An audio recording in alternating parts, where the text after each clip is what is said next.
നിങ്ങളുടെ ജീവിതത്തിലെ ഓരോ മേഖലയിലും ദൈവത്തിൽ ആശ്രയിക്കാനുള്ള മറ്റൊരവസരമാണ് ഇന്ന്. ദാനം നൽകുന്നതിന് വിശ്വാസം ആവശ്യമാണ്.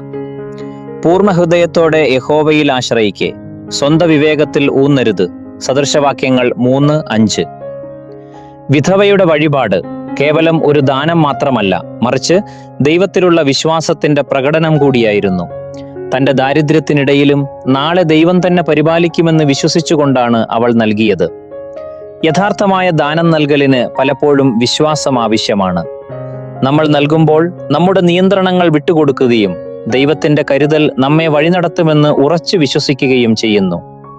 മത്തായി 6:33 യേശു നമ്മെ ഓർമ്മിപ്പിക്കുന്നത് ആദ്യം ദൈവരാജ്യം അന്വേഷിക്കാനാണ്, അപ്പോൾ നമ്മുടെ ആവശ്യങ്ങൾ നിറവേറ്റപ്പെടുമെന്ന് ആണ്.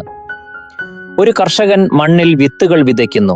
കുറച്ചു നാളത്തേക്ക് ആ നിലം ശൂന്യമായി കാണപ്പെട്ടേക്കാം, എന്നാൽ ആ വിത്ത് വളരുമെന്ന് കർഷകൻ വിശ്വസിക്കുന്നു.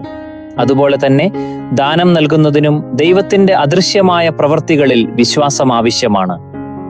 നമ്മുടെ പരിമിതമായ വിഭവങ്ങൾക്കിടയിലും ദൈവത്തെ വിശ്വസിക്കുമ്പോൾ നമ്മുടെ വിശ്വാസം വളരുന്നു.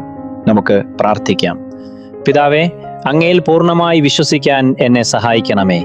ഭയം എന്നെ പിന്തിരിപ്പിക്കാൻ ശ്രമിക്കുമ്പോൾ അങ്ങാണ് എൻ്റെ സംരക്ഷകനെന്ന് എന്നെ ഓർമ്മിപ്പിക്കണമേ. അങ്ങയുടെ പരിപാലനത്തിൽ ആത്മവിശ്വാസത്തോടെ ദാനം നൽകാൻ എൻ്റെ വിശ്വാസത്തെ ശക്തിപ്പെടുത്തണമേ. ആമേൻ.